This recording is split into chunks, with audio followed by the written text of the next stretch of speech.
اور جو آیت کریمہ میں نے آپ کے سامنے تلاوت کرنے کا شرف حاصل کیا، اس میں رب تعالیٰ شرف فرماتا ہے وَالنَّازِعَاتِ غَرْقًا وَالنَّاشِطَاتِ نَشْطًا۔ سیدنا مولا علی رضی اللہ تعالیٰ عنہ اس آیت کریمہ کی ٹرانسلیشن یوں فرماتے ہیں، ترجمہ اور تفسیر یوں فرماتے ہیں۔ آپ فرماتے ہیں وَالنَّازِعَاتِ غَرْقًا سے مراد وہ فرشتے ہیں جو کفار کی روح کو نکالتے ہیں اور سختی کے ساتھ نکالتے ہیں۔ وَالنَّاشِطَاتِ نَشْطًا سے مراد وہ فرشتے ہیں جو کفار کی روح کو ناخنوں اور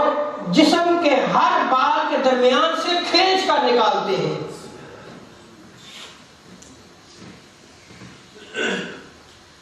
اسی لیے رب تعالیٰ نے فرمایا ان فرشتوں کی قسم جو جسم میں ڈوب کر نہایت سختی سے کافر کی روح کو کھینچتے ہیں،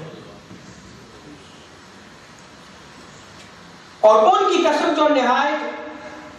نرمی کے ساتھ مومن کی جان کو نکالتے ہیں۔ یہ ساتھ اگلی آیت میں ذکر کیا وَالسَّابِحَاتِ سَبْحًا، یعنی جو بندہ مومن ہوتا ہے اس کی روح کو جو ہے وہ فرشتے جو ہے وہ آسانی کے ساتھ نکالتے ہیں۔ حضرت عبداللہ ابن مسعود رضی اللہ تعالی عنہ فرماتے ہیں کہ ملک الموت کافر کی روح کو ہر بال، ہر ناخن اور قدموں کی جڑوں سے کھینچ کر جو ہے وہ نکالتا ہے۔ اور امام مقاتل جو ہے وہ بیان کرتے ہیں کہ ملک الموت اور ان کے جو مددگار فرشتے ہیں وہ کفار کی روح کو سختی سے کھینچ کر نکالتے ہیں۔ ان روایات کو معالم التنزیل میں اور کشف الخفا میں نقل کیا گیا، اور سیدنا عبداللہ ابن عباس رضی اللہ تعالی عنہما اس کی تفسیر یوں فرماتے ہیں، اور اس کی تفسیر کو تفسیر ابن ابی حاتم میں نقل کیا گیا، اور امام جلال الدین سیوطی الشافعی رحمۃ اللہ تعالی علیہ نے شرح صدور میں اس روایت کو نقل کیا ہے کہ اس سے مراد کفار کی روحیں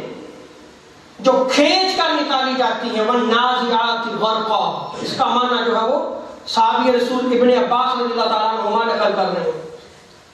اور پھر دوزخ کی آگ میں غرق کی جاتی ہیں۔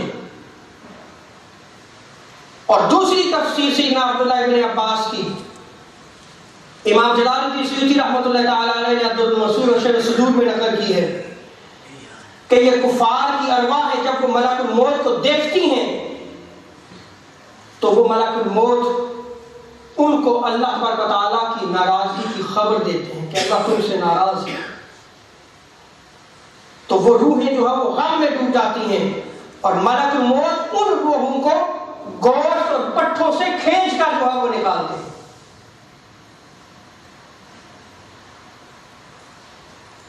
اور سیدنا ربیع بن انس رضی اللہ تعالی عنہ وَالنَّازِعَاتِ غَرْقًا وَالنَّاشِطَاتِ نَشْطًا کی تفسیر میں فرماتے ہیں کہ ان دونوں آیات میں کفار کا وقت نزا بیان کیا گیا ہے، وہ جو آخر وقت ہے اس کو ان آیات میں بیان کیا گیا ہے کہ ان کی ارواح ایسے کھینچی جاتی ہیں۔ آپ فرماتے ہیں کہ ان کی ارواح